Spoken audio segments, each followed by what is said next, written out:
continuing our discussion of absolute value inequalities, we have another example problem here, and the inequality will be a greater than or equal to sign. In the previous video, we looked at an example with an inequality symbol of a less than or equal to sign, and so this will be the opposite case where we will look at using the second formula from these two lists of formulas. So you can see here we have a set of formulas for the less than sign and the less than or equal to sign, and we have a set of formulas for the greater than and greater than or equal to sign.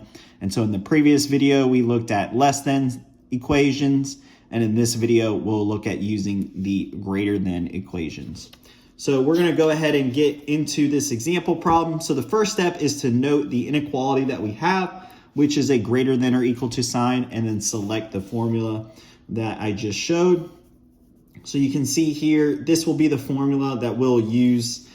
P is less than or equal to negative B, or P is greater than or equal to B. And so the second step is we want to plug in our P and B terms. So we can go ahead and do that. So our P term is the 6x plus 10.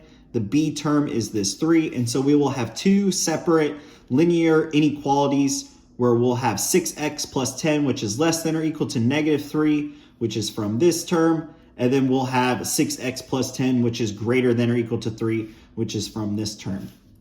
The next step in solving this example problem is to go ahead and simplify and solve. And so after moving around the different terms, we'll get x, which is less than or equal to negative 13 over 6, and x, which is greater than or equal to negative 7, 6. And the final step is to write our solution in interval notation form. And so you can see here, we have that on the left-hand side, we'll have a parenthesis, negative infinity, comma, negative 13 divided by 6 with a bracket, and that's due to our less than or equal to sign. And on the right-hand side, we'll have a bracket, which is negative 7, 6, all the way to infinity.